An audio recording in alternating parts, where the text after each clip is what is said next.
Hello, good morning, everybody. Welcome to Sunrise Daily today. I'm Chamberlain Uso. It's a Friday morning. Yes, it is. Thank God it's Friday. Good morning. I'm Mutfwang Yusuf. Welcome. Good morning. I am Bukola Koka. Welcome. Well, it is a Friday. I mean, it's been a long past 2 weeks, a long 1 week. You're welcome to Lagos. Well, I'm Kayode Okikulu. We're starting off here in Lagos, of course, the nation's commercial capital.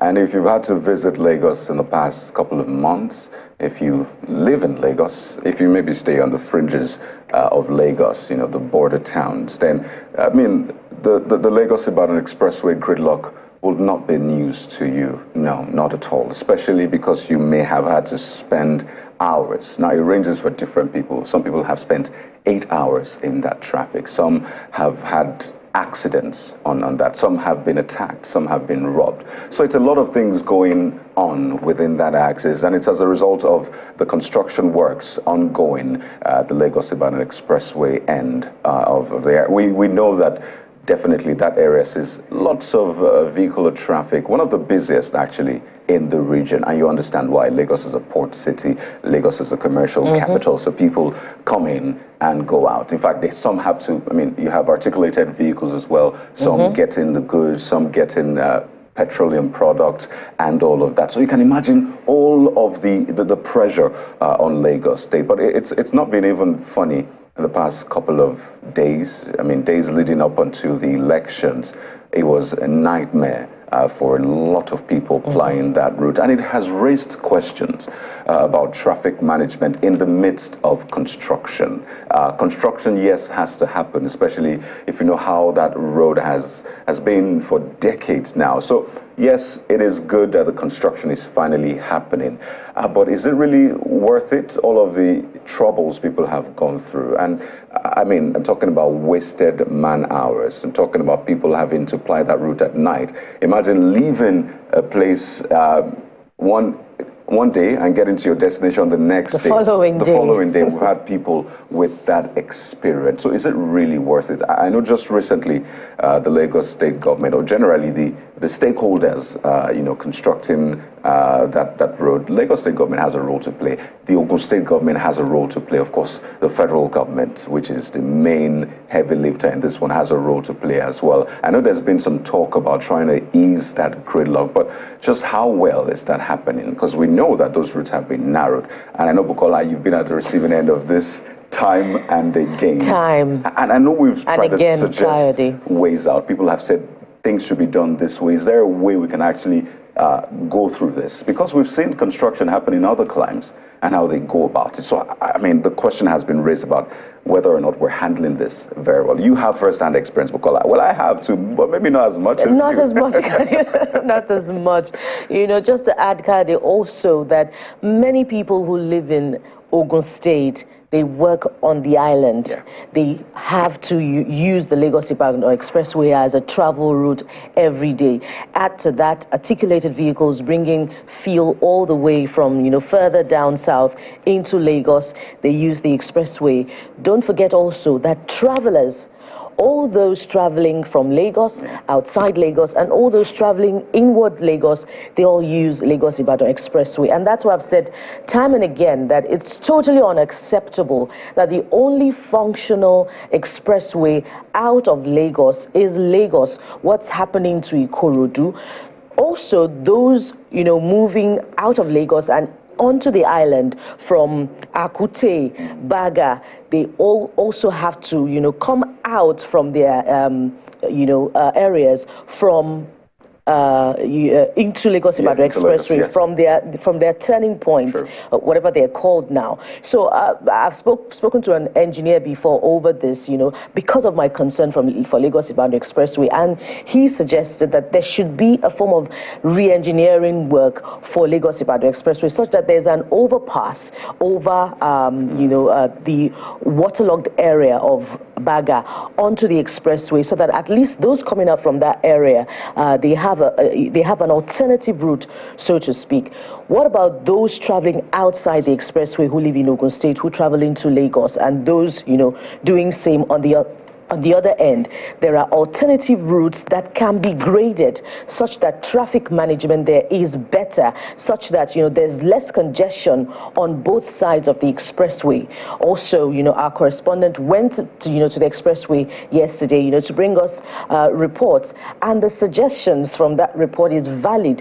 Why can't those who are working, work overnight, work more hours, such that the traffic gridlock can be reduced? Why can't there be a partnership between the workers, the federal road maintenance agency and the police authorities, such that they can provide security? Perhaps the worry is that the workers will be attacked overnight, such that work can be faster.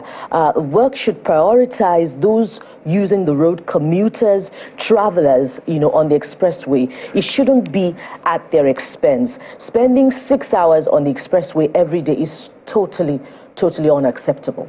Malkwe and Chimele.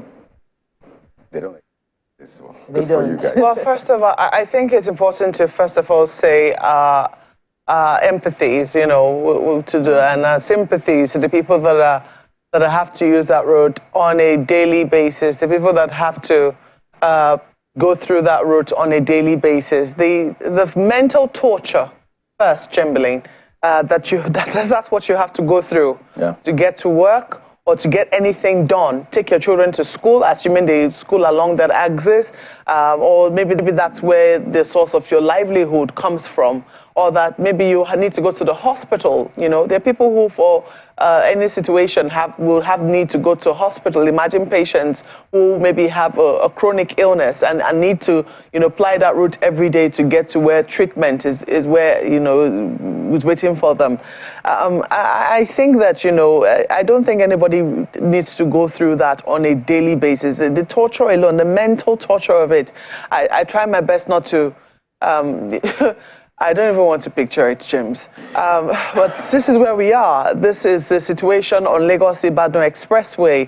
And Buki, as one who has had to go through that for months on end now as a result of the construction, maybe we can say no pain, no gain. But the truth is, does it have to be this painful? I think that's the key question.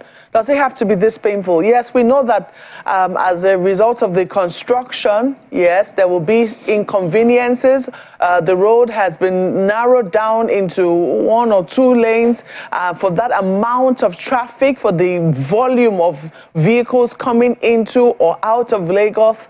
That definitely is something that is necessary if the road is going to expand, if they're going to make it smoother, if they're going to make it more beautiful. But the key question that people are asking is, does it need to be this painful and for this long? I think that this is something that the authorities can help us out with.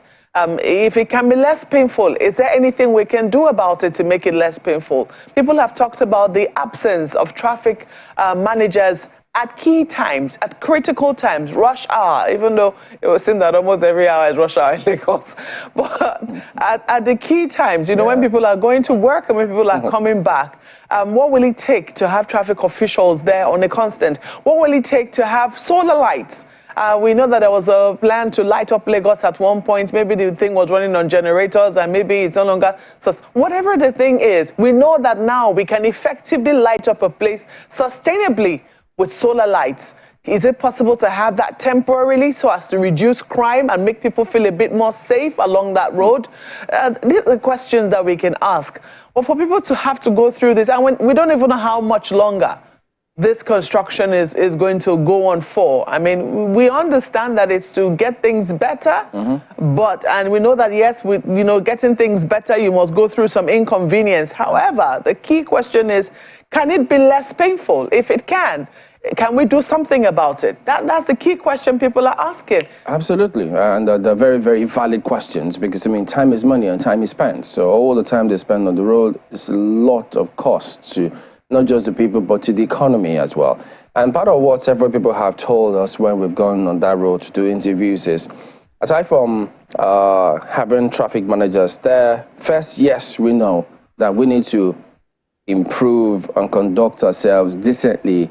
We road users, granted, that's a given. That's a huge contributory factor to what happens there in discipline on the roads. And then you have the thugs, the touts, the urchins, they call them the area boys who are there, who collect some sort of toll on a regular basis from those chaps almost all the time. So what we gathered is that it's a huge contributor as well. So who's reining in a lot of all of those other people? Because you could have traffic officials who are controlling traffic. We see that time and again in Lagos. I mean, even in several other cities, well, largely, even in Abuja here, where you get to see rickety vehicles just speed past you, vehicles are unroadworthy, and then you could just drive through if your car just looks okay, and then they could just flag you because they know you can afford the fines. These are the things that happen on a regular basis. So it's a combination of factors. Yes, the roads have got to be constructed, but there are several other things that has got to be done to make sure. Look, that traffic can indeed be better. It can, even with the construction going on. Well, working at night, I'm trying to figure out why that is a challenge, because I know that when the current Minister of Works was in Lagos, they used to work at night with the construction, and it was smooth. And in a lot of places, you come up through the day, you see that things have improved and they moved on. So why is it a huge challenge with that of the federal government? So all of those bottlenecks and bureaucracies, or is it agencies not being able to work together? Those are challenges, huge ones that need to be addressed. But some of the immediate low-hanging fruit that needs to be addressed are those, the touts who stop people to collect. They cause a huge tailback, then the road users, then the traffic managers themselves. Now, if all of those three things are addressed, look, you won't even believe that construction is going on there. But unfortunately, we say these things and it looks as if it's rocket science, but we all know it is not. These are basic things, but I guess we'll keep harping on all of these things and keep calling people out when we have to ensure that the right things are done, period. All right, let's go on and take a look at some of the dailies for you today. We'll start with Vanguard newspaper. They are picking up on the back and forth concerning the presidential elections. Look, the tribunal has not even started yet, and then you see this. So you can imagine what drama to expect when that sitting begins. Alleged incitement. Keyamo, Obi, Dati disagree over call for arrest. So Keyamo's crude joke shouldn't be taken seriously. Obi, Dati. Keyamo, rabble rouser, desperate for relevance. LPPCC says Dati, free citizen exercising his freedom of speech. There you go. This freedom of speech is going to take a beating in the days and weeks ahead, I reckon. But this is a big lead on the front page here today. This needs no telling. It's been there for a while. Cash crunch. Banks, businesses lament scarcity of currency notes. We thought they were going to receive a huge chunk. Was it yesterday or today? Yeah, that's one of the dailies reported. Yeah, that banks were going to be getting a huge cache of old notes. So what's going on with that one? I guess our cameras will go to town again and inquire of what is going on, even though this has caused us huge embarrassment with the banks. You send people money, they don't get it in 48 hours, and you keep wondering, what do I do? Do I send it back? And then you send another one, and the first one seems to be missing. MIA. Can't trace it. What is this? Oh boy. Polls, anti-Tinubu protesters hit Abuja. That also features prominently here. But that will be it for... No, look at this. NNPP to APC. It's shameless to challenge our victory in Kano. Well, we took them up the other time, and they went back and forth with each other. But above all else, peace is key. That's Vanguard. Well, take a look at what The Guardian has on the front page. Keyamo petitions DSS, demands Obi Dati's arrest. That is certainly generating quite a bit of controversy now. He's a rabble rouser, says Yunusa. PDP suspends Fayose, Shema, Anyim. My suspension, I use last kick of a dead horse. You know how many times we've seen this cliche now? Last kick of a dying horse, last kick of a dead horse. But, I mean, that's his response. That's attributed to Fayose. Autumn will not appear before PDP disciplinary committee, says Wike. Okay. Is he speaking for him? Is he his new spokesperson? Well, the details are somewhere inside the paper. Protesters seek interim government, demand removal of INEC chair. Adamawa APC reverses suspension of Mustafa. So it was true. Wow. He was suspended. We were mulling over this yesterday as to, the reason we read, whether it was because he couldn't deliver his polling unit. The details are somewhere on page 6 of the paper, focusing heavily on politics for you this beautiful Friday morning, the Guardian newspapers. You also see here a very important stories they've been tracking for a while. Tears as Ekweremadu wife found guilty of organ harvesting. Stories on page 2 of the paper. Kogi Assembly suspends 9 members, 8 council chairmen over alleged terrorism misappropriation. The story is on page 30. Worries as ATMs, POS mobile channels account for 3.6 billion naira fraud. Okay, that story is somewhere also inside the paper. We'll leave it there for the Guardian newspapers. Not before I highlight this one too. World TB Day. Today is World Tuberculosis Day. Nigeria ranks 6th among high TB burdened countries. Question is, what are we doing to make sure we're totally off this list? Because TB is curable, it's preventable, and it need not be. Let's leave it there for the paper. And flip to this Nigeria, and this Nigeria leads with a very compelling caption this morning. It's a follow-up on, the trial of former Deputy Senate President Ekweremadu and wife. This is it. Guilty as charged. Sad day for Ekweremadu's as UK court convicts former Deputy Senate President, wife, doctor over organ harvesting allegations, frees daughter. Judge reserves sentence for later date. I believe this later date here is May the 5th. And according to our correspondent in London yesterday, was an emotional day in court as, the daughter of the Ekweremadu's, Sonia, who is ill, wept bitterly following this verdict given by the London court.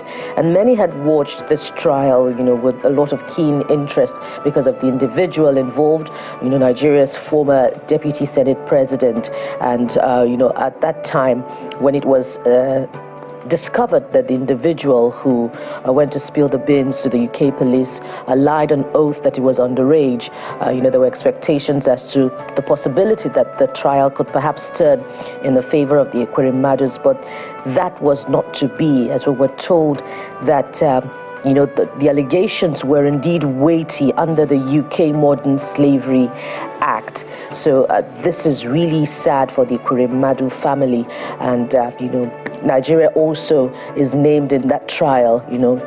Former Deputy Senate President. Inevitably, Nigeria will be named in this big story. I think the clarification to be made also is that organ donation is not a crime. It is when it is paid for, when there's some sort of inducement.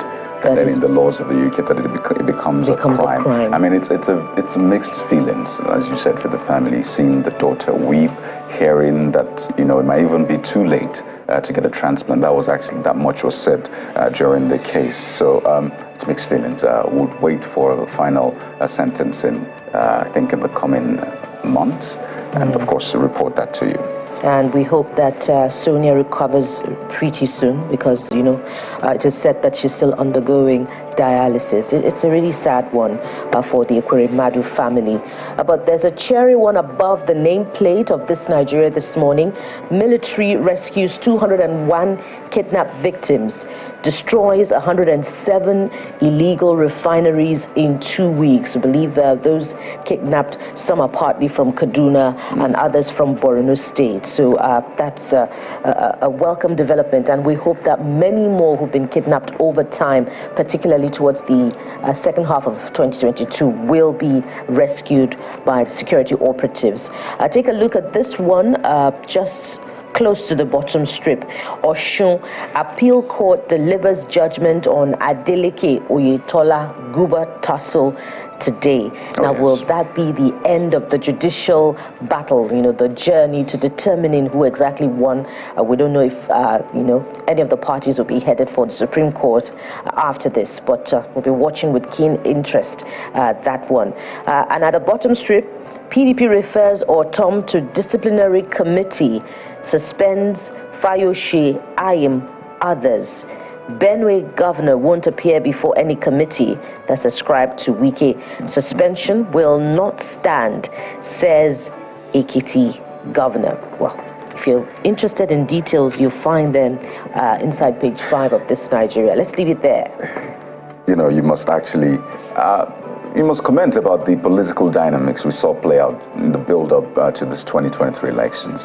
Members of a certain party not working for the candidate of the party, sort of aligning with another party. It was just, mixed. A lot of things came into play, and it'll be interesting to see a compendium, a compilation of some of the intrigues we saw. Clearly, this is a very different election Nigeria just had. Whether or not it is over is another case entirely. 2 states were still expecting, and of course the tribunal cases. But up next on our lineup is Leadership Friday. Take a look at this headline from Leadership Friday.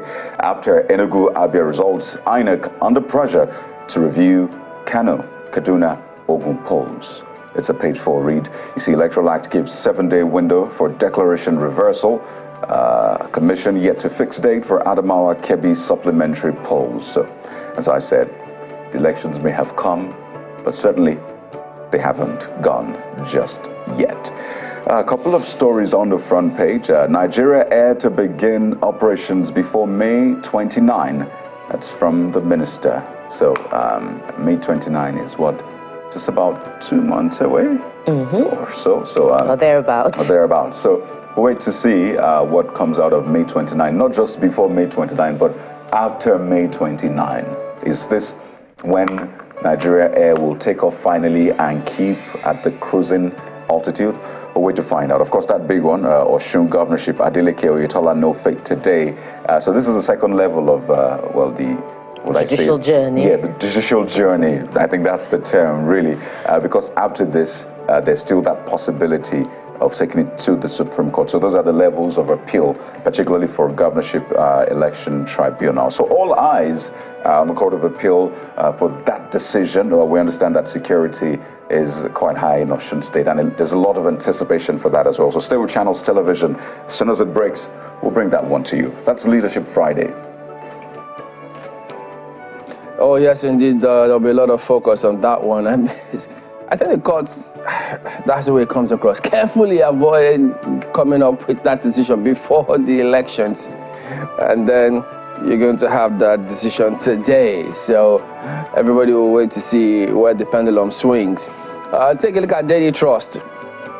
EFCC to go after, quote, corrupt governors, others after May 29. 2 ministries under probe for multi-billion naira contract scams. Automation policy in procurement process underway. Last year, we recorded 3,785 convictions ascribed to Bawa. But I mean, we must also say, look, it's the cases that we hear, that we heard for a while or have heard for a while, they are mind-boggling. You thought that you heard enough, but goodness, one man, how many billions again? Hundreds of billions, is it trillions for one person? Oh dear, it's really shocking. And when the whole of this really has to be, look, are we, or have we gotten to that point? Have we institutionalized this fight against corruption such that every administration come in and then you see a different trajectory, a different direction? Some cases that were there before, you get to hear nothing of it. The judiciary, sometimes it takes forever for some of these cases to go in. You see some persons who have huge questions to answer, appears that they had a slap on the wrist, they go on. Look, there's just so many things, and how people perceive this. Let's not even bother you going through some reports that have been published about corruption in the last 8 years alone. Okay, well, this is above this lead story. Small arms slowly becoming weapons of mass destruction, FG1s. Slowly, or they become already. I mean, we spoke about Lagos, about the expressway earlier today, and we didn't even highlight the robbery that goes on that road. Look, these chaps don't even wait till the dark.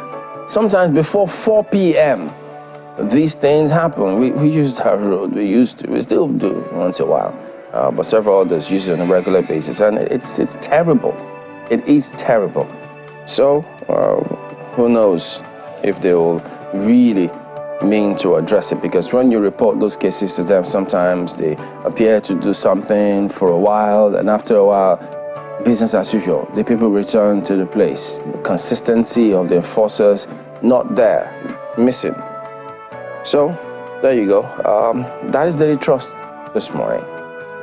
Well, take a look at New Telegraph, and this is what they have on the front page. Organ trafficking. UK court finds Ekweremadu wife guilty.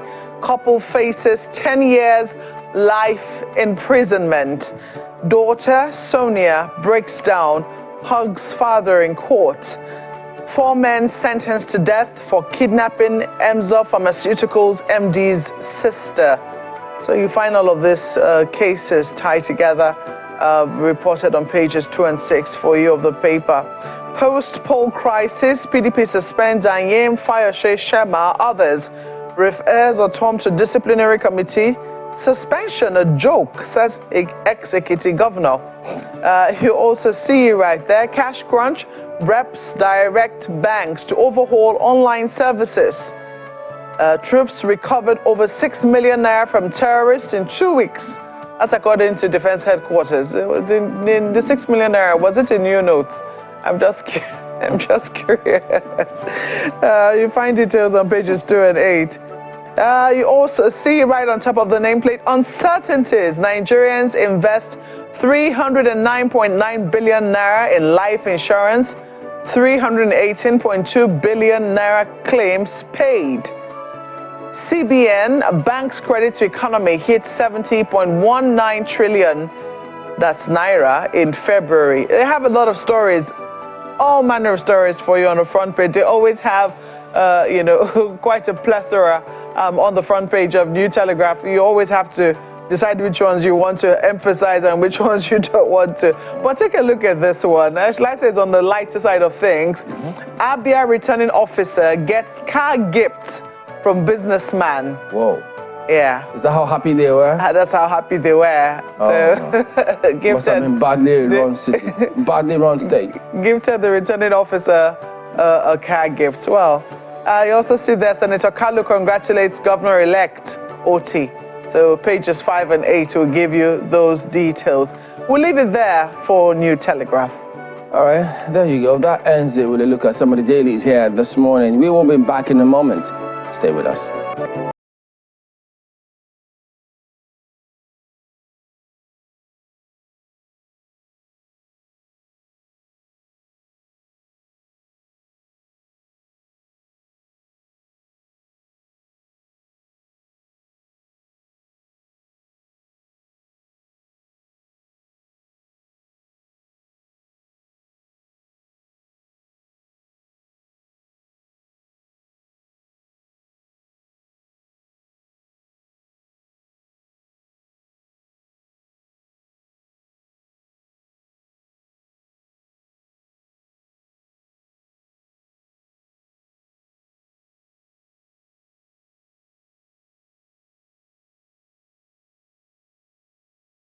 By Maru Ankro Michael, Amos Yakubu, Amos Yabikas Adamu of AA scored 9-8. Dinka George Dua 675. Solomon Chindan 1508. Sani Dawap 1831. Sani Dawab of ADP 1831, Rashid Yandiwada of APC scored 481,370. Abashi Samuel Tapwakam of APGA 779. Mohammed Abdullahi Baba of APM 198. Hadi Aminu Mohammed 147. Abdullahi Ibrahim BP 885. Takum Patrick Sunday 60310. Dawan Alfred Clark of NPP 983. Kwapinbam Francis Tisak 12 of NRM 1213. Mutfwang Caleb Manasseh of PDP scored 525,299. Yakubu Luka Pampe of PRP 1293. Pinchak Ibrahim Punya SDP 662. Guntori Butaman YPP 2625. Samuel Kampul of ZLP 398. That's Mutamfa Caleb Manasseh of PDP, having satisfied the requirements of the law, is hereby declared the winner and is returned elected. Thank you.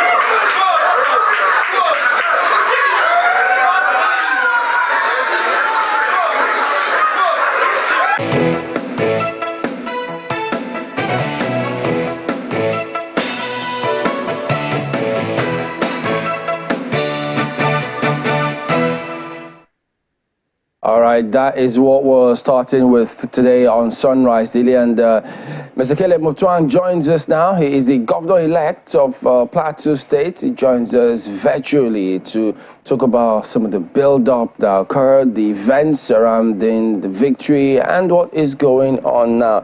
So good morning, and thank you for joining us on the program today. Thank you for having me on. Well, I mean, when we spoke to you, you did say that, yes, indeed, you were going to go ahead and clinch this. But in terms of how the elections panned out, the contest amongst your contestants and probably how the electorate felt about it, was it what you saw coming? We saw it coming, Chamberlain. It was the people of Plateau State were yearning for true change. Plateau has been akin to a wilderness of some sort, and people were looking forward to some refreshing change. And so, as we traversed the length and breadth of the state, we discovered that people truly were desirous of this change. All they wanted to be sure was that if they voted for us, their votes would count. And we assured them that we had confidence in the electoral process. And at the end of the day, we were proved right. Because I must salute the courage of the INEC staff on the Plateau, who stood their ground and ensured that the due process of law was followed.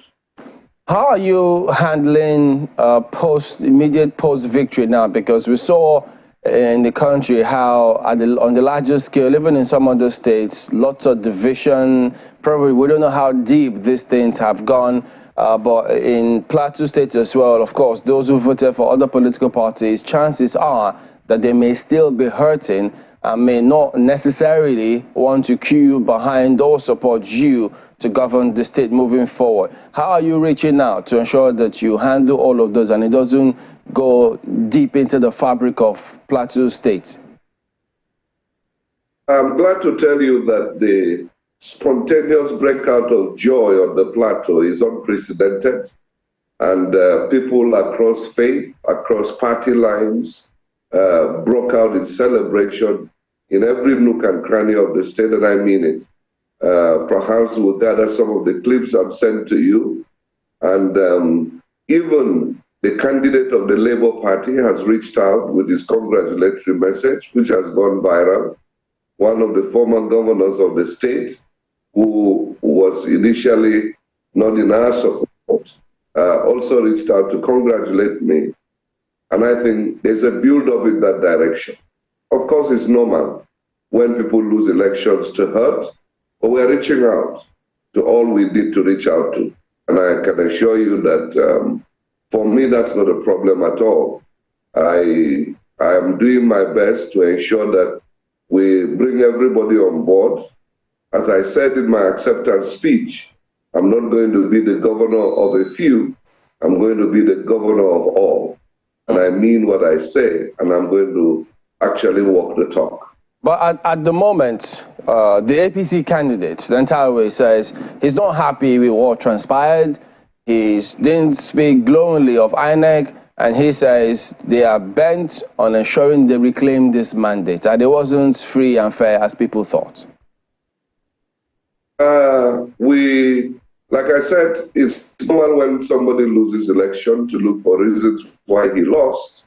But I'm sure very soon my colleague, my brother, will see that actually this process was more transparent than he would ever think. If there are infractions, probably the infractions could have even gone in his favor. But I can tell you that the will of the people was insurmountable. So, I mean, this is remarkable that you say so, because I think for a number of people, what they have been focusing on, or when they say those kinds of things, what they maybe are referring to is the process. So perhaps indeed, I mean, maybe indeed the PDP was very popular, and you as a person, because we also understand that in these elections it wasn't really about the party, it was about the people, and that's why you see that in some instances, some parties will do well at presidential, and at the state level, another party entirely does better, and that's because the people are looking at the people, not the party. But I just want to ask you about the process. So for you, how would you, because a lot of people have criticized the process in many areas, would you say that in Plateau State, your experience was different? Honestly, in Plateau State, our experience was quite different, because I know that the INEC staff came under a lot of undue pressure. Now, it is not easy for an opposition party to triumph over a ruling party. And you would know that in terms of resources, in terms of influence, the ruling party would certainly have more. But the sheer will and resolute determination of the INEC staff in key respects, I wouldn't say that it was all perfect. Certainly we had concerns in certain areas. In some local governments, there were actual steps that were taken that you could say were a breach of the process. And we know those areas. I don't want to talk about them because we might end up in court, and I would want to keep those as my joker. But I can tell you that by and large, the entire process was sufficiently successful. In certain respects, in all, Maupe, you see that the PDP has been consistent ab initio. In the presidential election, yes, the Labour candidate did well, but in the National Assembly elections, PDP had the majority of votes. And that's why today we have 2 senators elect, 5 out of 8 House of Reps members elect. That tells you the acceptance of the PDP on the Plateau. So it was not surprising. I am honored, I am humbled that I can be considered popular. But I think beyond that, there is something that that influences the collective thinking of the Plateau people. There's a Plateau dream, which perhaps we at this moment best approximate. And I think people keyed into our vision, people bought our message, and that's why today we have majority in the House of Assembly, and I have also emerged as governor-elect. So I think for me, it speaks volumes of the direction that Plateau people had long desired to go, and finally they have an opportunity, and the process afforded them this opportunity to be able to turn the direction they have long desired. Well, it is noteworthy that you praise the INEC officials who handled the elections in Plateau State. Are there any other areas where you would like INEC to improve on the process? I mean, I understand that you don't want to talk about the breaches that you observed, but are there areas where, going forward, I know there's introduction of technology, the beavers, the IREV, etc., but are there areas where you look in our forthcoming elections, the next elections, you would want INEC to, look there to see how they can forestall anything that you might have noticed? Absolutely, Maupe. It has been proved that the beavers machine is not foul-proof, and in many instances it was bypassed, and then results were still accepted. Now, the elections take place in stages. When there are breaches at the polling unit, coming to the ward collection, up to the LGA collection, the hands of the people at the upper level is tight. And therefore, in our case, we even had stolen beavers machines. Elections were conducted, and the machines were stolen. The results were not turned in. And these are things that we must be able to deal with. I think we still have a long way to go. The certainty that the process is objective and everyone can rely on it is still not there. So you find that the people have to be keeping touch with the officials, like we say in Nigeria, bumper to bumper, to get things done. And so we need to be able to ensure the integrity of the process, so that once you lose an election, you can go home knowing that, look, the process was fair and this is what the people voted for. At the moment, I'm not sure we can say that with certainty. So what would you say what is the key thing that you want to focus on for Plateau? Key things, my agenda is about peace and prosperity. Peace because, as you know, Plateau has been under this barrage of attacks in the last 20 years plus. A lot of instability, insecurity, insurgency, and banditry, a lot of criminality going on in the state.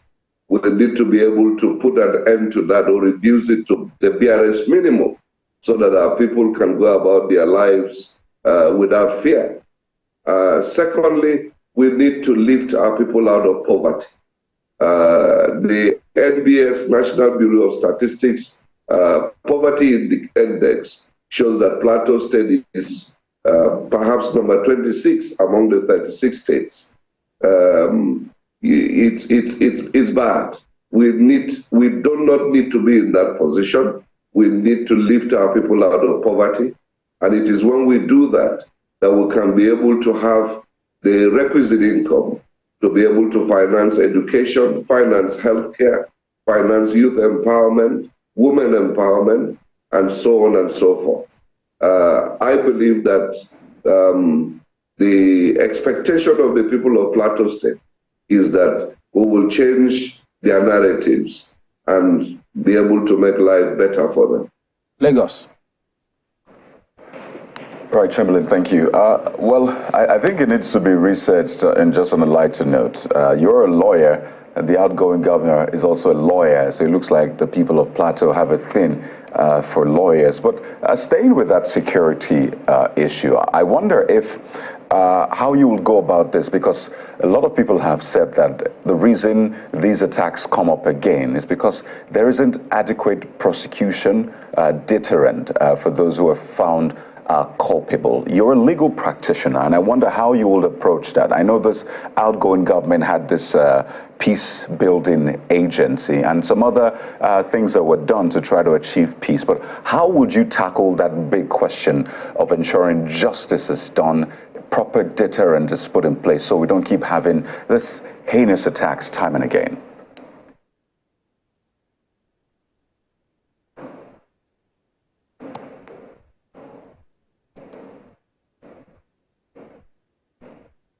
I can't remember anyone who was prosecuted for insurgency or banditry.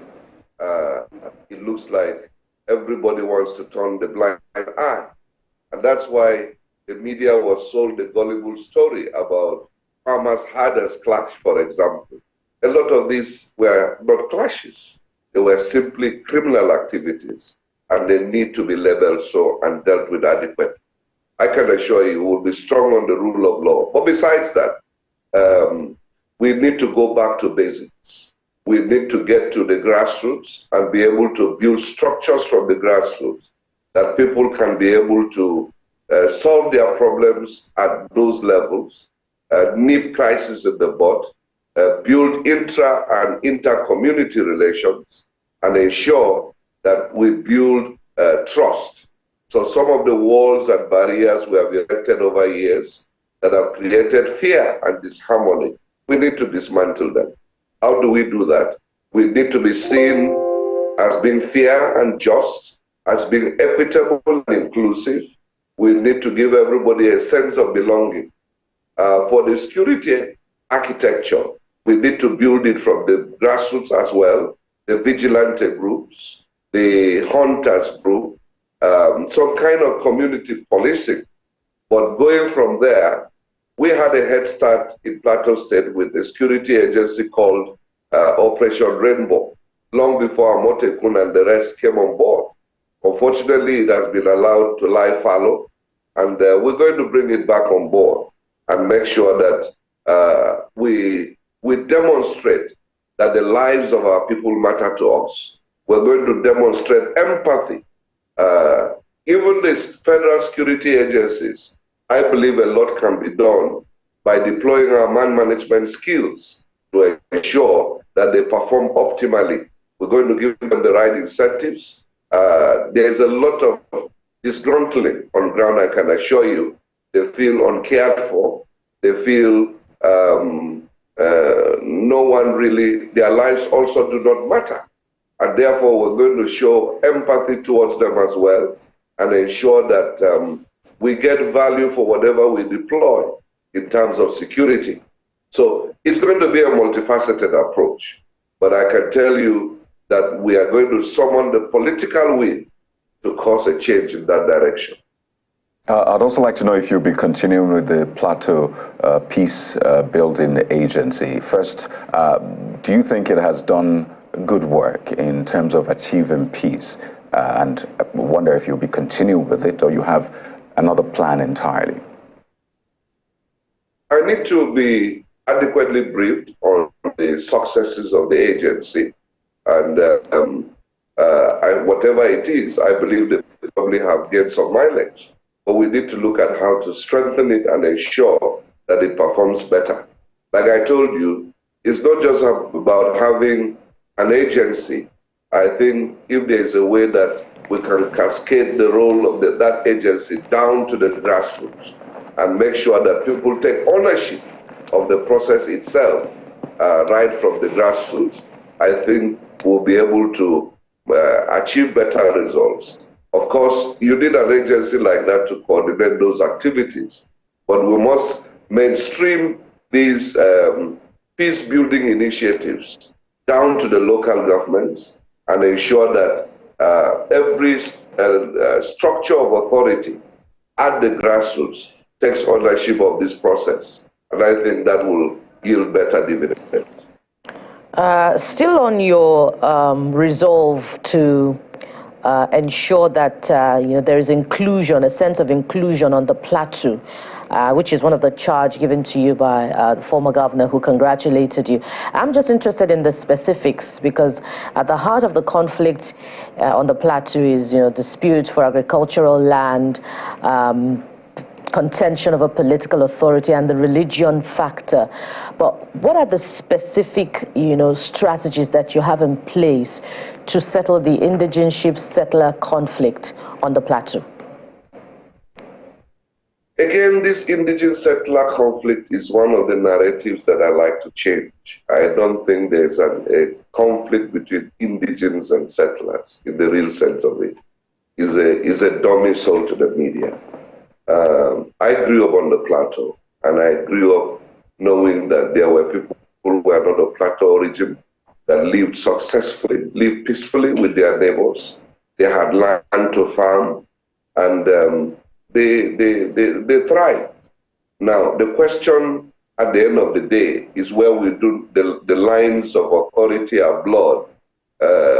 When you get to a point where you are able to cross those lines, we need to define those boundaries very well.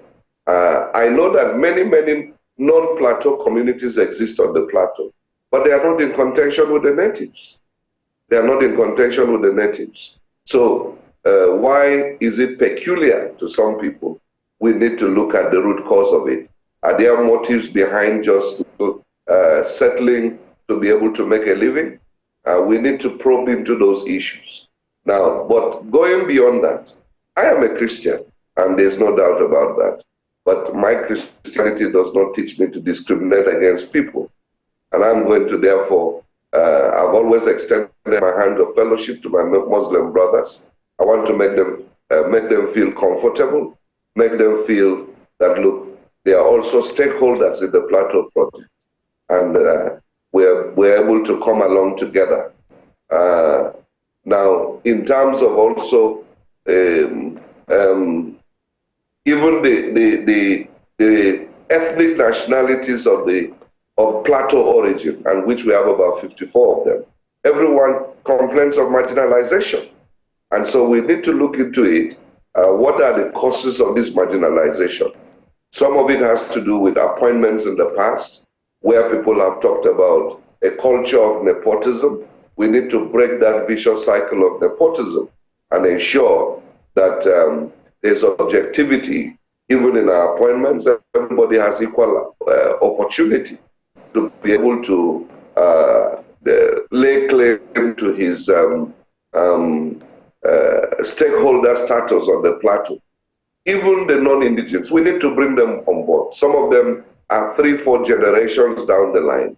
They can't go anywhere. They do not know anywhere else. We need to reassure them that they are part of the Plateau project. And in our appointments, we're going to reflect this diversity in the hope that we can give people confidence that they can trust us. That, again, is very key. Trusting the leadership is key to building trust across society. And we intend to show to everyone that we can be fair, we can be just, we can be equitable in every dimension. And so going forward, I believe some of the specific details will unveil them. And we hope that your assurances in words and actions will bring about enduring peace on the Plateau.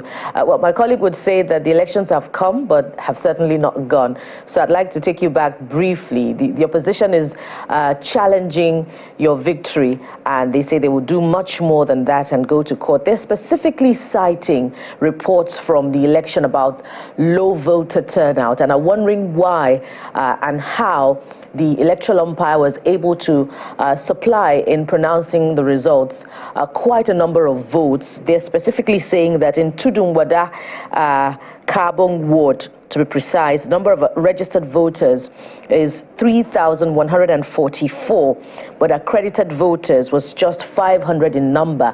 And why, as a result, did the electoral umpire announce quite a number of votes in the pronouncement of results? So what do you have to say about this? I'm not sure you got those statistics well. Tudunwada Kabong Federal Ward is one of the largest wards in the entire country. you can get over 100,000 votes there. I watched one of the video clips of my brother on the other side, which talked about probably votes being escalated in my local government and in Jos South local government. And I think if he avails himself the benefit of history, he will realize that actually the vote margins we got in those local governments were lower than expected. Historically, we've always had much higher votes. I give you an instance. When I was chairman, when I contested and won election as chairman of Mangu local government, where I come from, the vote margin was 78,000 plus. In my election as governor, the vote margin was barely 51,000. So it's come lower. And I want to tell you on my honor, on my integrity, that we did not plan and we did not contemplate in any way inflating the figures. We couldn't have. We didn't have the machinery. We didn't have the opportunity. We didn't even have the mentality to do so. We wanted to win fair and square, and that is what happened. Oh, just as you wind down, just one more thing. While you were campaigning in Basa local government in January, you told the people that you will hit the ground running, and that I think the PDP had made mistakes in the past. You were going to correct it, so they will be looking to ensure that that happens. So are you reassuring them on this platform here and now that yes, you will hit the ground running, and probably in the first 100 days, what should they expect then? Thank you. I like to avoid chambling the 100 days trap, but let me assure you we'll hit the ground running. Part of our program of activities for this transition period is the finalization of our policy documents, which have been work in progress since October last year. We have a group of technical experts that have been working on our policy thrust, on our governance documents in various fields.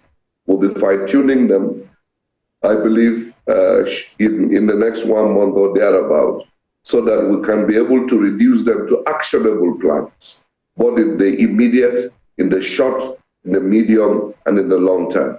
What I can promise the Plateau people who will not be idle, will hit the ground running. All right, it's good to hear that again, because we will keep a close watch on those policies and hold you accountable on behalf of Plateau people, because we want peace there, just as we will do to every state, every country, the presidency, everywhere, and whatever needs to be done, because we need peace above all else in this country. We thank you for talking to us, Mr. Caleb Mutfwang, Governor-elect of Plateau State, and we wish you all the best. Thank you, Chamberlain, Maupe and Co. and the Lagos crew. It's an honor to be with you. Thank you. Have a nice day. Thank you. We will be back in a moment. Stay with us.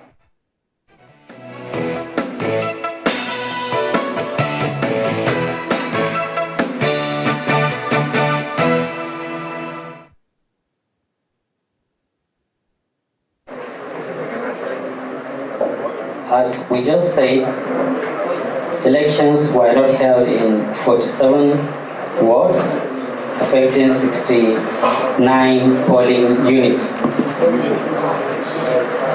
So this gives us the margin of lead of 31,249.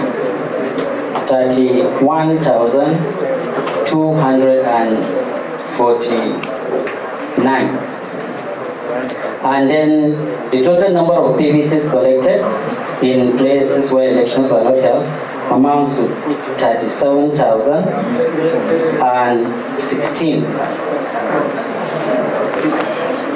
And based on these findings and analysis, as stated in the electoral law, where the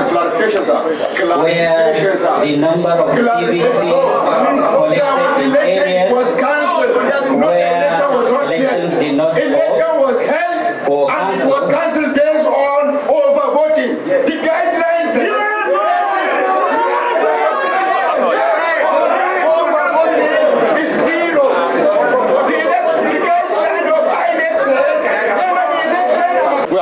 contest number one, election were held in all the 60-something polling units because there is result, and it was cancelled because of overvoting.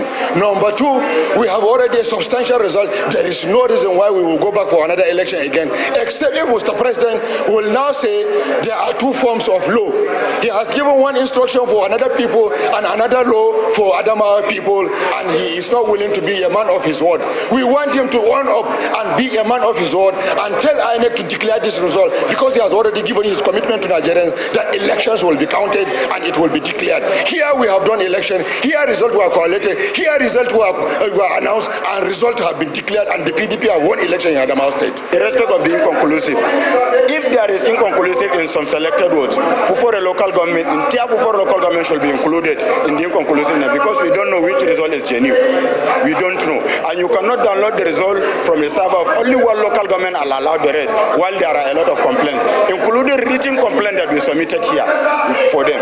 So we want the INEC to revisit this issue of Adamawa State, go through all the results, check the beavers before taking any decision.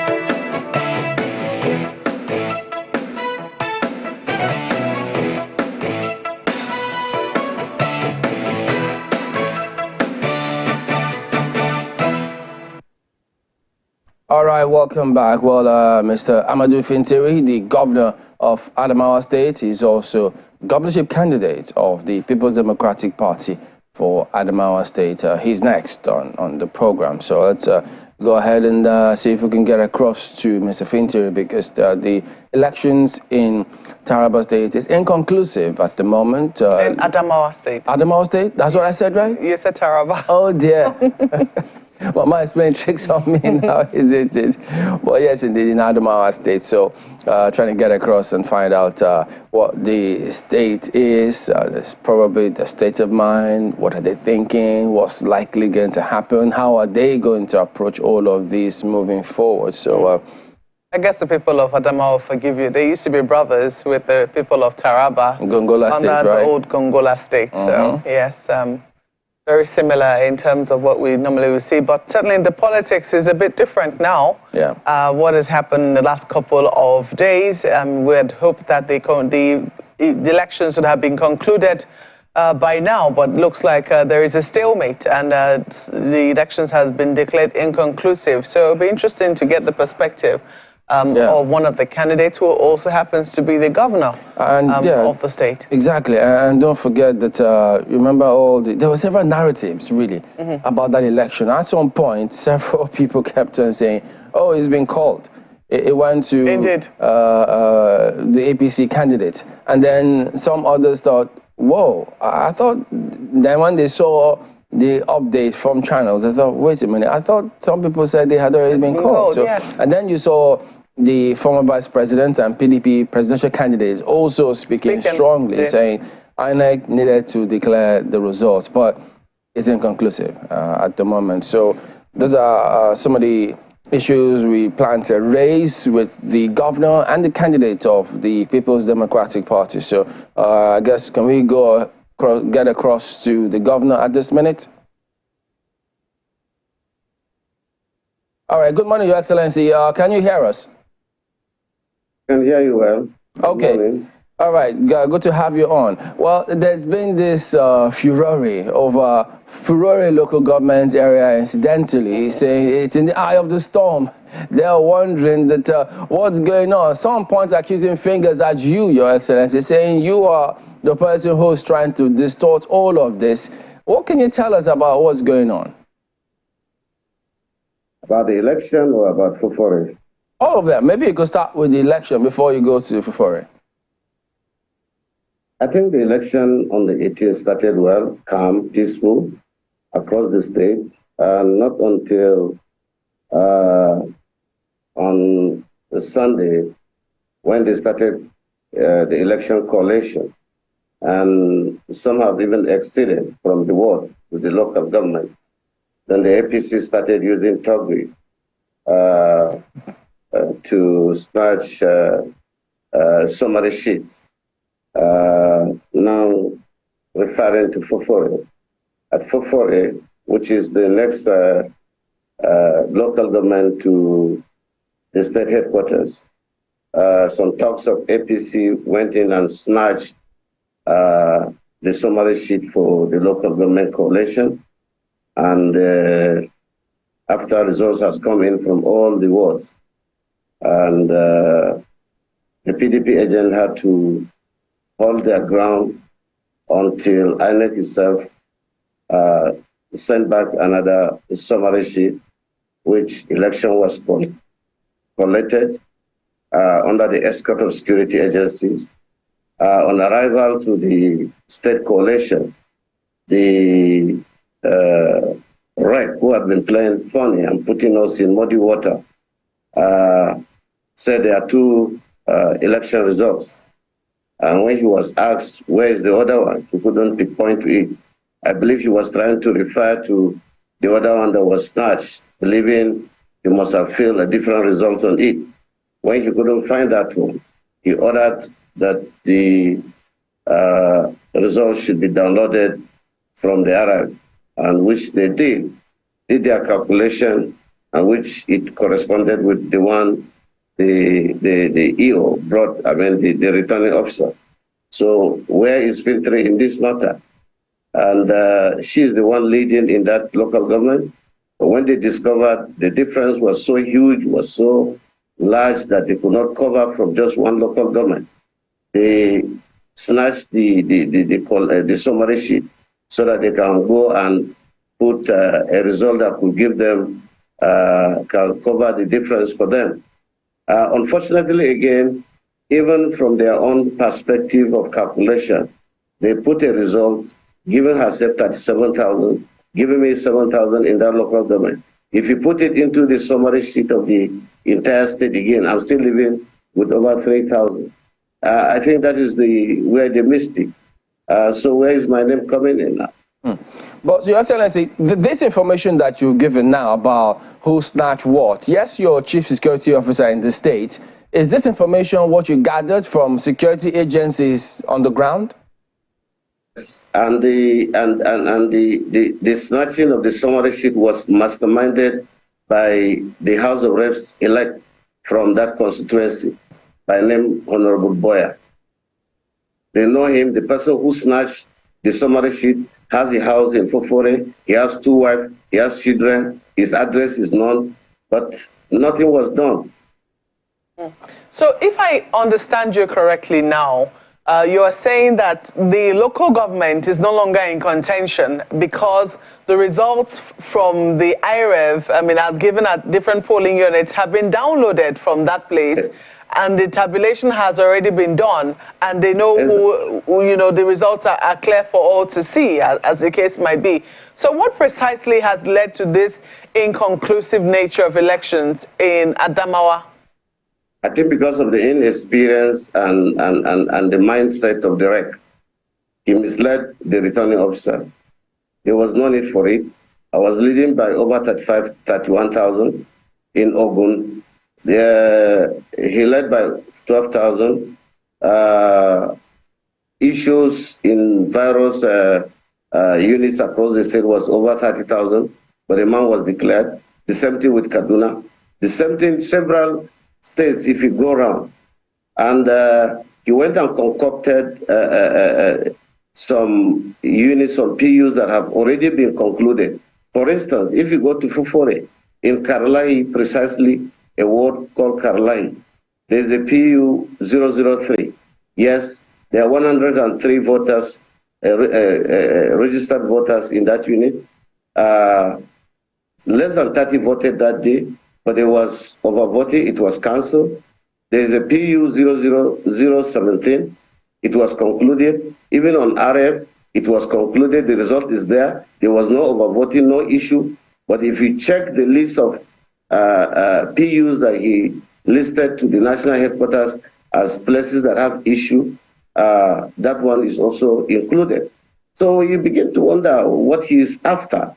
And this is the man that was caught on tape calling the EO and the returning officer of Fintiri that he is under instruction from above to help this woman.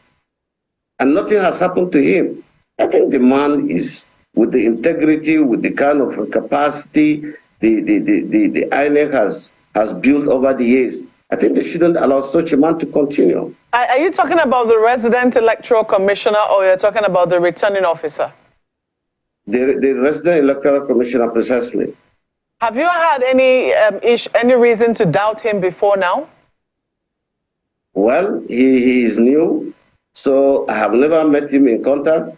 I have never interacted with him, but I believe he should have been, with his pedigree of being a lawyer of long years, I expected him to exhibit a lot more integrity. But I think the man was bought in, is on record that even on after the election, precisely on Sunday night, the woman and her husband, escorted by the former admin secretary who has retired 5 days after presidential election, were in his house for 3 hours, hatching what he should do for them at the collation. The man was confused. You can see him making calls up and down. Every second he was making calls, leaving. He is calling Abuja. He is calling people from above. Your Excellency, I think it's very important to state that, these things are allegations. I mean, when you say that they were in his house and they were teaching him what to do, I'll have to ask if you were there. They are not allegations. Can he deny them? Has he denied it where we caught him on tape, instructing his EO and the return officer in Fintiri that he's under instruction from above to help the woman? Okay, so let me ask you, because this is not the first time we're saying... And he was confronted by journalists, including your team. He couldn't deny it. He really agreed that, yes, he did a call, and he gave that instruction. Okay, so let me ask you, about inconclusive elections. You were once a lawmaker, a former speaker, so I know you also know about the laws, of our land, and the laws of Adamawa, as the case might be, but this one's are electoral laws. I imagine that you'd have taken an interest in the Electoral Act when it was passed in 2022. So let me ask you about inconclusive elections. We've seen them before. We saw them in Osun, we've seen them in Kano, we've seen them in a number of states, and we know that it happens when the number of cancelled votes is more than the difference between the person who is leading and the person who is next. They say that, if votes, or is it spoiled ballot papers now? I'm not very sure the exact term. But if the number of those votes are more than the difference between the leading and the runner-up, then those elections will be declared inconclusive so that they can conduct fresh elections in those places and determine the winner. Is that what INEC is suggesting will happen here? Will there be another set of elections? Or what precisely are they saying is the way out? What they are suggesting, that there will be election in 66, 69 PUs. I'm not against that. And we are waiting for them to give us a date and come and conduct the election. But what we are saying here is that some of these PUs are not cancelled. They are on the area. But the resident electoral commissioner has also included it so that he will make the number look so large to convince the world that really the difference of vote between the first and the second candidate and the inconcluded is so large that we have to go for a run. I'm also not new in inconclusive election. In 2019, I went through inconclusive election and I won eventually. Okay. But we are talking about the integrity of the rec. Okay, so what you're suggesting, because we also saw that this situation came up in Abia State, we were made to understand yesterday that when a particular local government was in contention, I think they asked for the results at the headquarters, they were able to download everything, and they went through it one after the other, and they were able to determine that. Would you also be open to that sort of intervention, or is that sort of intervention already ongoing in Adamawa? That has been concluded. We are waiting for them to come and conduct rerun election in the 66 unit. And we're not against that. We're not averse to that.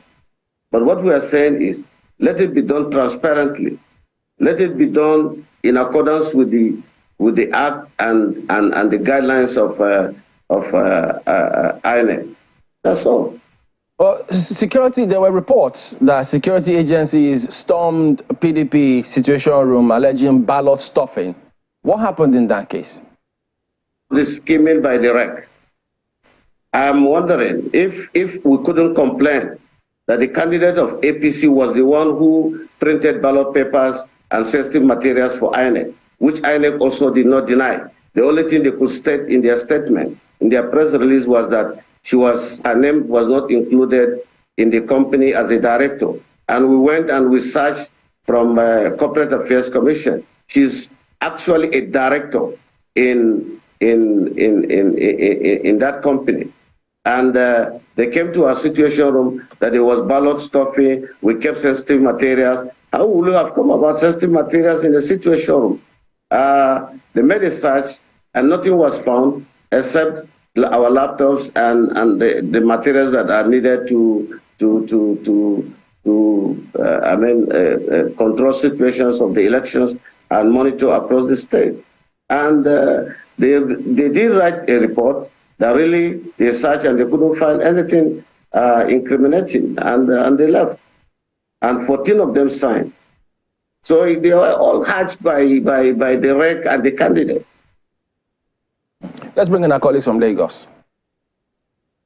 Right, thanks, Chamberlain. Governor Fintiri, what's playing out in Adamawa State? It's quite intriguing. And if you say that some of those polling units where elections are meant to be reconducted, that those results are on the IREV. And I heard, I think it was the PDP's agent saying that, well, where there's overvoting, it should be zero and elections should not be reconducted. So that's another case also. So from the figures you have, from your situation room, what do you think should have been done? How many polling units, I know it's across 47 wards, should this rerun or the supplementary election happen? Let's put aside where election was cancelled, it should be zero. We don't expect elections again to go and be reconducted in those areas.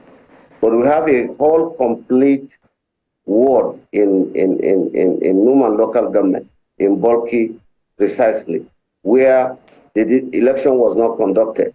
And by INEC guideline, election ought to have gone to be conducted the following day, which was Sunday. And there are 7,500 registered voters and PVC collected in that ward. If they have gone the following day on Sunday to go and conduct election in that particular ward, I don't think this issue will have arisen. But because the REC was playing games, which is known to everybody, he refused to go and conduct election in that particular ward in Numan local government, where election could not hold because of late arrival of materials on Saturday. And if he had conducted that, it would have brought other areas with issues to less than 30,000. And I was already leading with 31,000 plus. But then he kept that, a whole ward, and was adding council vote and other areas where there was overvoting, so that it can guide him to see where it will lead him to declare the election inconclusive. And it was even known on Sunday that he is working towards declaring the election inconclusive, probably to convince the woman for whatever he has collected. Let him come out and deny. Well, again, we have to state, Governor, except you have proof, overwhelming proof against it, it's still your word against his or the Residents' Electoral Commission. I have just stated, and you had it that day from your reporter. Do you have immutable proof that money was exchanged? There was some sort of incentive given? Did he deny the other one he was caught on tape? No, I'm asking about this particular claim you made. Do you have the evidence? The woman was in his house. Did he deny that the woman was not in his house? No, you talked about whatever he has collected, and that's suggestion that he probably got inducement. So I'm asking that, do you have evidence of that? Do I have to place the evidence on the table here? No, it's just to admit, if you have, because it's important to also place it so that it will not hopefully taint the whole process, because a lot of people have referred. All we are saying is his integrity is in question. Right. And for the kind of reputation INEC has built in this election, particularly in 2019, the man should be withdrawn from Adamawa. So help Nigerians understand what is different this time around, because we saw what played out during the presidential election. Your party, your presidential candidate, had over 400,000 votes. That's for the PDP, compared to the 182,881 votes of the APC. That margin is quite huge. So, I mean, if it happened that time that your candidate overwhelmingly won, what is different this time around? Why do you have reasons to then doubt? I mean, if it didn't happen then, why should it happen now? The attitude of the election has become local. But it's the same rec, right, Your Excellency? Yes. The same officials? Yeah, the same officials. But he was heading it. Nobody is questioning the other officials. He, the head. Probably some of the presidential candidates couldn't reach him. That is why he couldn't exhibit some of his characters in that election.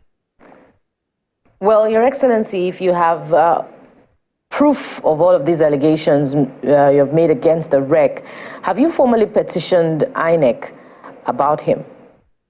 I think the party has done that. And has INEC replied formally or informally to your petition, your party's petition? They have not, because they have not fixed a date for the rerun election. No, about this REC, not about the rerun election. About this REC, I imagine it would not go down well with your party based on all these allegations for him to be the resident electoral commissioner yet again for the rerun election. We only know the position of INEC after they have fixed the date for the rerun, whether he will come back and continue. Now, without discountenancing the issues, Your Excellency, did you imagine or expect that Senator Binani of the APC would give you such a run for the money in the governorship election? Because she got about 390 votes, pronounced, even though the election is inconclusive. It's the election. Nothing is unexpected. So I've planned for it, but I've planned to win, because I know I have the large followership. Whatever scheming and other things that must have happened in between, still it didn't make any difference. A win is a win. So is your plan, or was your plan also dropping your former deputy governorship candidate, who was former deputy governor, and picking a female running mate this time around? This is just my political strategy. It has nothing to do with Binani. Absolutely nothing. You're sure of that, Your Excellency? Nothing. I just wanted to have a gender balance. All right. If you say that, so we'll have to take your word for it. But would you say that Senator Binani, with this quantum of votes, has been able to break through much of the gender bias that she was expected to be up against in the election, particularly in the northern part of the country? Well, it's a step forward in terms of acceptability of women into leadership in the northern Nigeria, like you suggested. But again, the party has also helped. The party is broad-based, is large. They have just been assumed to have won a presidential election. So that has given them an edge. And it has really changed the mindset of the people when they went out to vote on the 18th. You said you're not new to this whole process, and I imagine that... I'm not new. Right, and I know that this is very important to you, to your party, because there's lots happening, and especially the PDP would really do with an extra state, seeing how it performed when you weigh the governorship elections across board in the 28 states. So this is a big one for your party, and you said you've planned to win. A lot of people ask, I mean, is winning the only option for you? Because elections are two ways. You either win or you lose. So what happens if you lose? Are you preparing for that as well? How will I lose when I'm already leading? Well, ultimately the people will vote, except you have other plans. With 37,000 to determine the winner. Already she's on ground zero. I'm on 31,300 and something votes. So you're confident of winning, even though it might swing both ways? Perfect. I need less than 3,000 out of the 37,000 to win the election.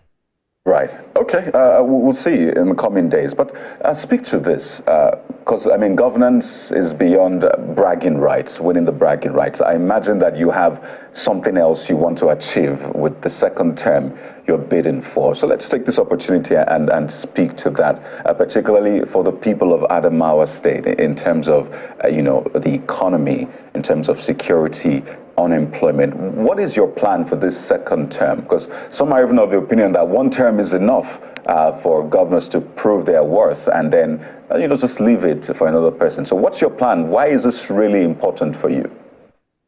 I think I've done extremely excellent in all facets of the departments of governance in Adamawa State, talking from security, education, agriculture, housing, human and capital development, which was captured under our 11-point agenda. I think everybody have attested to the fact that in the history of both Gongola and Adamawa, I think none has performed like this government in the last 4 years. So, and I think we intend to continue on that trajectory and even making it better, because we are out to make Adamawa great.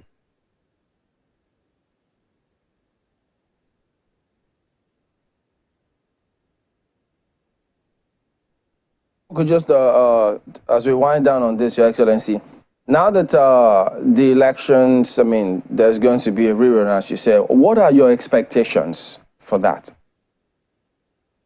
Expecting to get the support of our people to give us the winning vote.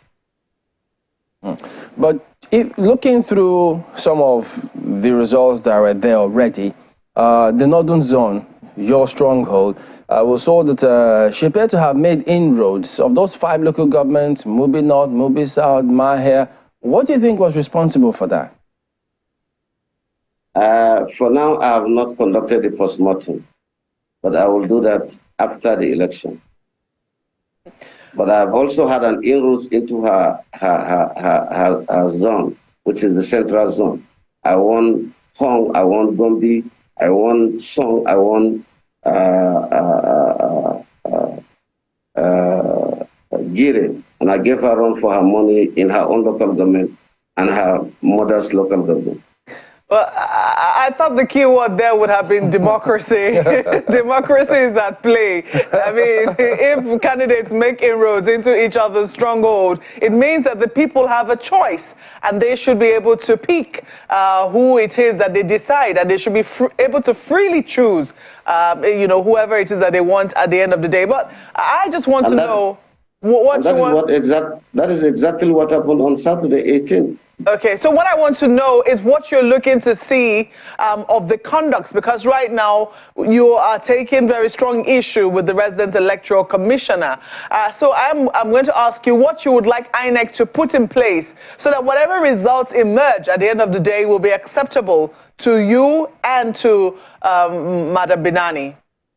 INEC as an institution is not in doubt. The character of the rec is in doubt. All the requirements to make the election smooth on Saturday was put in place. Everywhere the beavers was working perfectly. As they were collecting manually, so also they were transmitting the result to RF simultaneously. Everything on that day was working. So, and I believe if INEC maintains that, we will be competing, I think, even with the first one in terms of conduct of election. And that was what was missing in the presidential election. I think they made a lot of tremendous improvement in the last election. But some characters that are working and are within the INEC needs to be changed. All right, Your Excellency, Amadou Fintiri, Governor of Adamawa State and the governorship candidate of the PDP in the elections. Thank you for talking to us this morning and all the best to you. Thank you. All right, then. So we will be back in just a moment. Stay with us.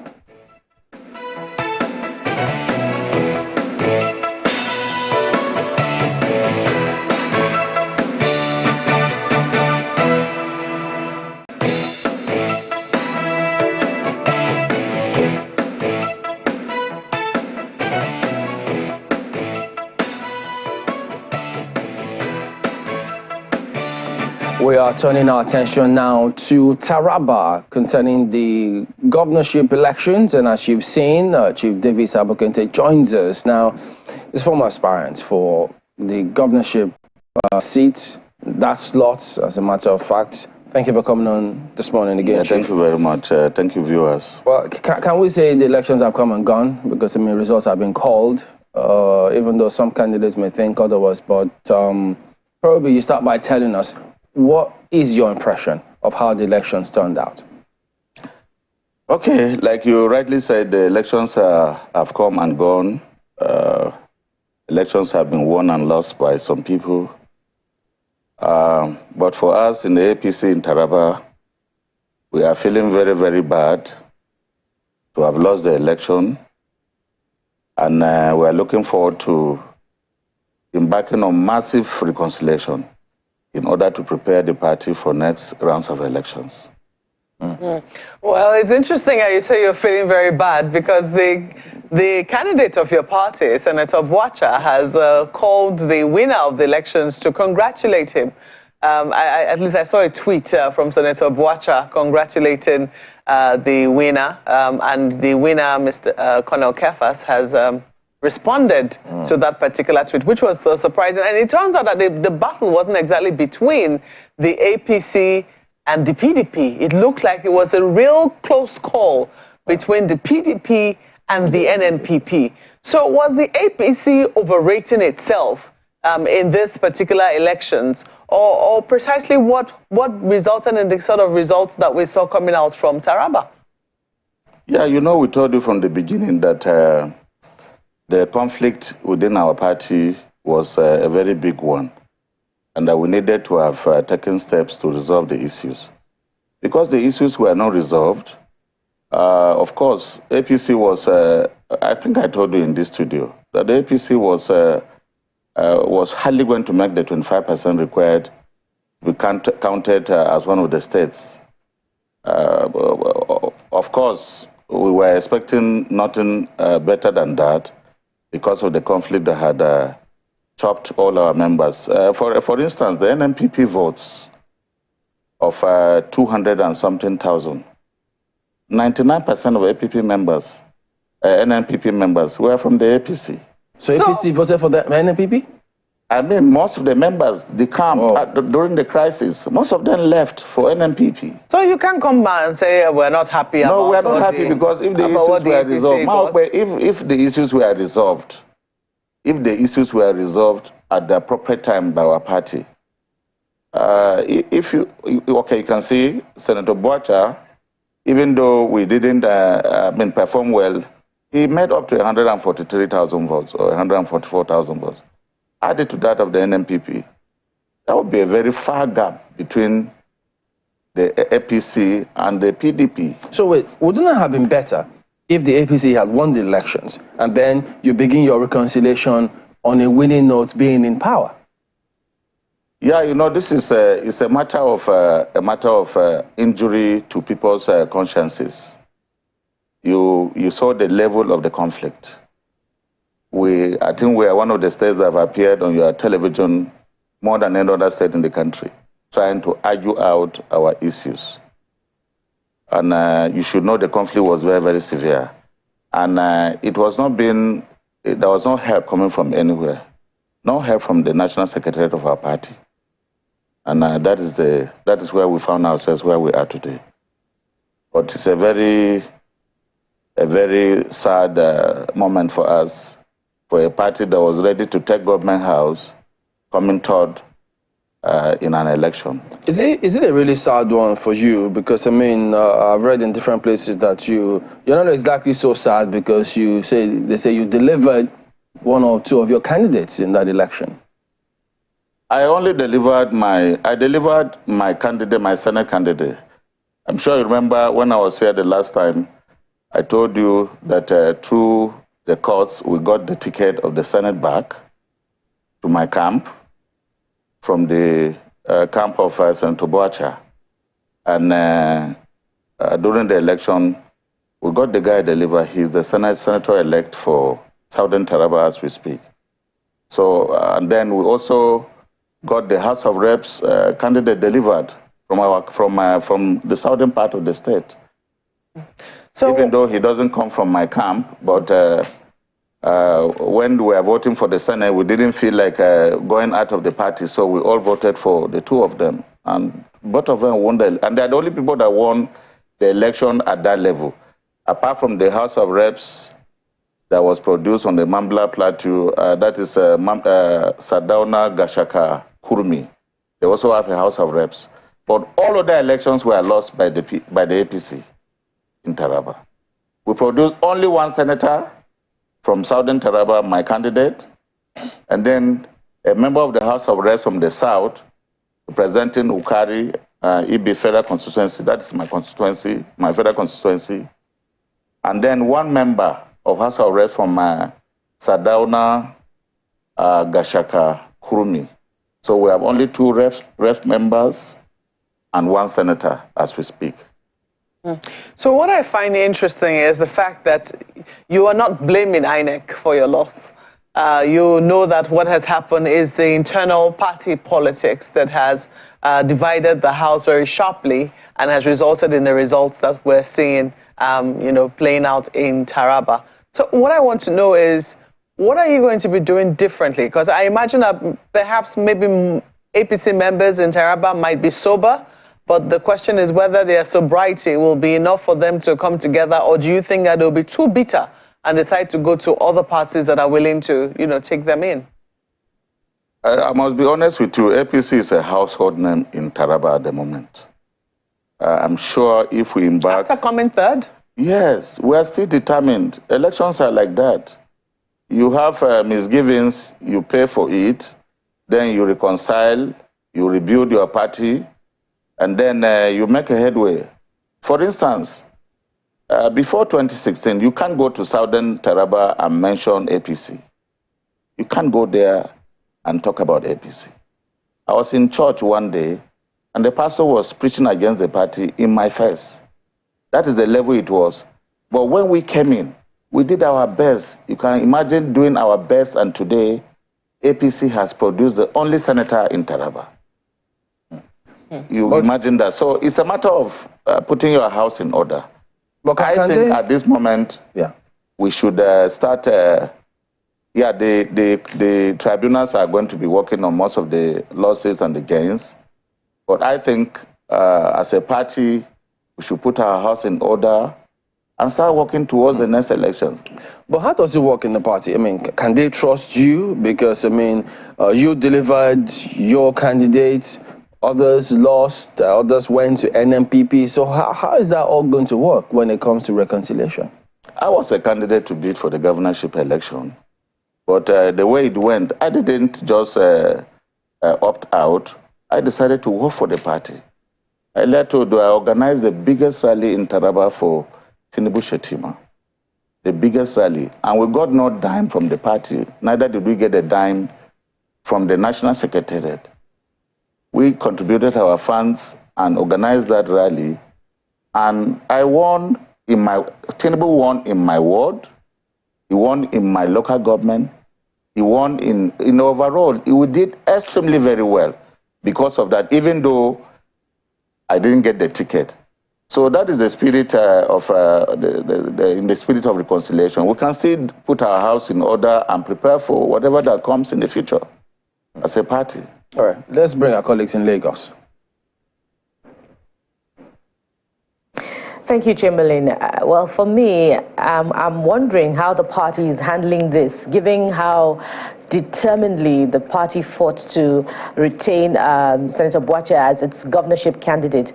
And it's also curious that Senator Boacha, immediately put out a congratulatory message to the winner of that election. One would have thought that he was going to contest the outcome of the election following his loss at the polls. I'd like you to respond to these two gray areas.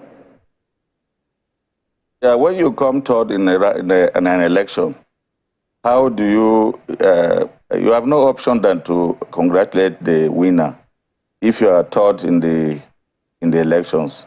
You can see the NNPP are resisting, but there is nothing he would have done. There is nothing Boacha would have done. There is nothing the APC would have done than to do what they have done. Because you have a gap of over 100,000 votes between you and the winner.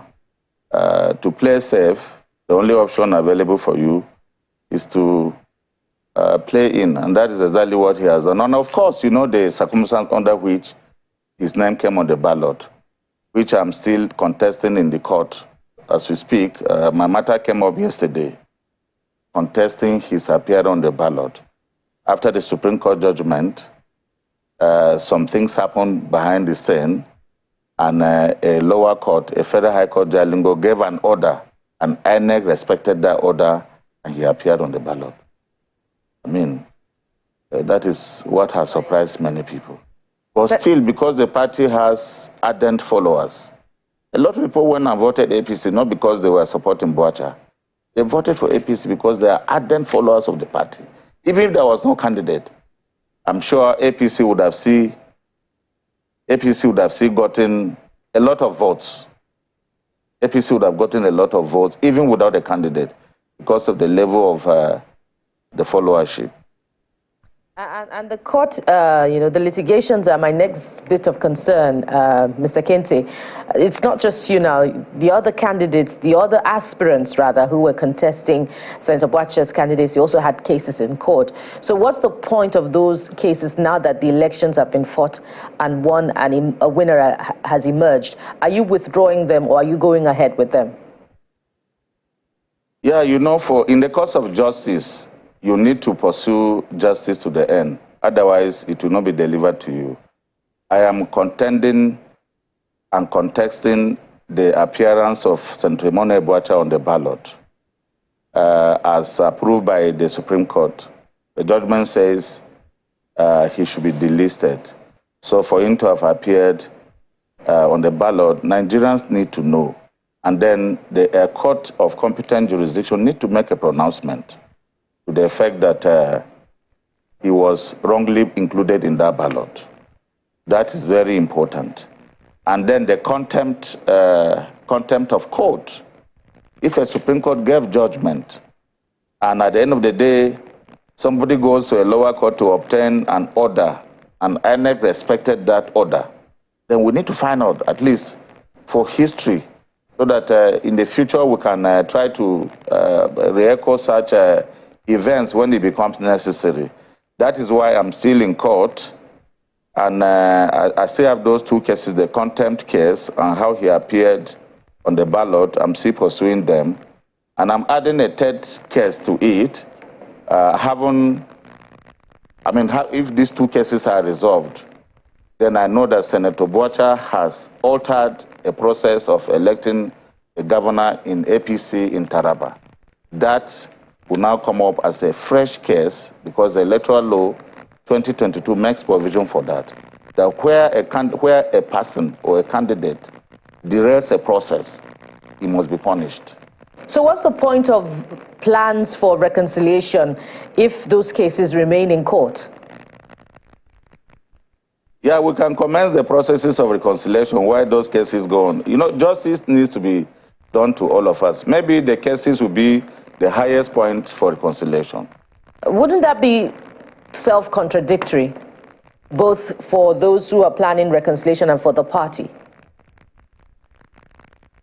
Yeah, sometimes it's good to get to the root of a matter before you reconcile. If you don't find out reasons why you had the conflict in the first place, it will be difficult to have a genuine reconciliation. So I think because we'll be preparing for elections in 4 years' time, 2027, we can, even if the case will last the next 6-7 months, and then while the reconciliation is going on in the other hand, we can be sorting out the unresolved issues in the various courts and then prepare for true reconciliation 6 months after. Interesting. So there's the both out-of-court settlement, in-court settlement, everything playing together. But I'd like you to speak to this concern, because there are fears that this election, the outcome, may have split Taraba State across religious lines. And I think it was evident in the way we saw people vote for the PDP and the NNPP, seeing the endorsements that came before that election as well. Is that a fear that you have really? Because we know that Taraba is multi-religious in that sense, and I think that the success or the prosperity of a state will thrive only if, regardless of the religious differences, people come together. So is that something that was evident during this election for you? Yeah, I can tell you that the votes that were turned out may give that impression, but I must be honest with you. The person that won the elections with the Muslim votes too. Being a Christian, both Christians and Muslims voted for the gentleman that won. And in the same manner, NNPP candidate also got votes from Christians. You can't rule out religious differences in a state like Taraba. But I assure you that the outcome of the elections may not be based on religion alone, because I'm sure a lot of Muslims, I am aware of that because I have been in the field, a lot of Muslims voted for the winner of this election. And by the way, I mean, in every family, virtually every family in Taraba, you find Muslims and Christians alike doing things in the same way or in different ways. So I may not agree totally with you that the votings were only on religious lines. We had a level of neutrality in some places. Kefas, the winner, won in 5 local governments in the north. He won in 4 local governments in the central. And these 2 places, some of those, like central, many of the local governments he won were dominantly Muslim local governments, but he won in those local governments. So yes and no, I can agree with you to an extent and also say no to what you have said. Well, those are not my thoughts, really. Those are fears expressed to me by the people of Taraba. And, as political leaders, I just wanted to get your thoughts on that and how this will be handled. Because for you, you don't see it as a big deal, but for the people, the perception might be different, and it will be important to see how this is handled. But in any case, your party, the APC, won at the national level. And I wonder what the plans are for you now. Questions about whether you'll be seeking to work with Senator Boacha, whether you'll be trying to even get the NNPP candidate back into the fold as part of the reconciliation plan. So what is the political future for the APC in Taraba looking like right now? What are your options, really? Yeah, the truth about it is that in the spirit of reconciliation, I think that Senator Boacha should have a rethink on his approach and allow the majority interest of our people to play. I mean, to be enforced. He should be able to come into the mainstream of the party, and we should all put our hands together and see how we can do true reconciliation after the courts have determined our cases. And the NNPP candidate who also left us, he was one of the contestants in the APC, he left us. We are also going to be working on him so that he could actually come into a national party. This is a party that won at the national level. Yeah, but the same politics is first of all local. If NNPP is peaceful and they are second, they have a closer chance of being first. Why should they come to the APC? I must tell you that the gentleman that left for NNPP only went there to contest elections. Now that the elections are going to be won or lost, or now that the elections are won and lost, I'm sure he might be having everything to come back to his home. So if he comes back to his home, is he going to be a candidate? Because now there are so many people vying for that seat. I mean, if they give it to you, I'm not sure you'll reject it. So why should he come and queue up if he's not guaranteed that he will get the ticket? That is a decision for him to take. If he feels the NNPP is good for him, I feel the NNPP is too small a house for a professor to go and run for election there and win. So if that small house garnered that amount of votes and they came second, yeah, it's APC the house will get big. Yeah, it's one of those things. I think in fact, if he had won the election, I assure you he will ultimately come back to APC if he had won the election. But yourself, you'll be taking a shot at the governorship seat again, won't you? I can't say that for now. I would have to consult with my my followers. And if they say yes? Of course, why not? I'm less than 60. I can still have a shot on that. But again, there's an impression I want to clear in this interview, or in this my appearance.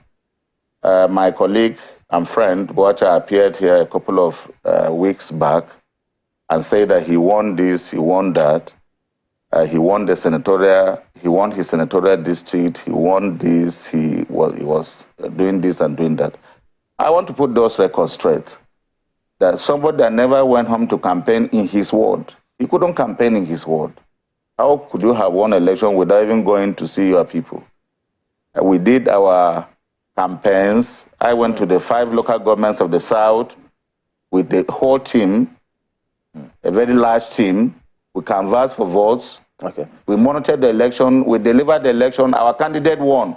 Well, and somebody will come on national television to tell people that he won this, he won that. Since you say you're about to reconcile, so maybe... Yeah, but we should put the record straight. Maybe we need to put the record straight. Maybe you also table the record. This is part of what we're even feeling bad. In fact, it's part of why his ward suspended him.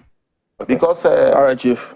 I'm sure that you table that... It's like you are trying to cut me off. You don't want me to go to we have to go now. We're out of feedback. time. The people wrote us emails, and we keep telling them we'll take their emails. Okay. So they're looking at me now, saying, "What's wrong with this man? Is he not going to read our emails?" It's okay. So I thought you are cutting me off so that I shouldn't go to. No, you said you consult with your people. Now our people want us to read the emails. Chief, so let's get to it, please. The value of the people is important. Well, Chief David Zabokente, thank you for coming on. And all the best. Well, look at this one from Chijoke. He says, online voting, I think it is important to localize voters to their specific polling unit, even when they vote online or by post. Otherwise, there'll be chaos and massive rigging than what occurred in the 2023 elections. Civilized societies, he says, do it in that way with people's addresses. It would then be easier to figure out those who voted by post or online.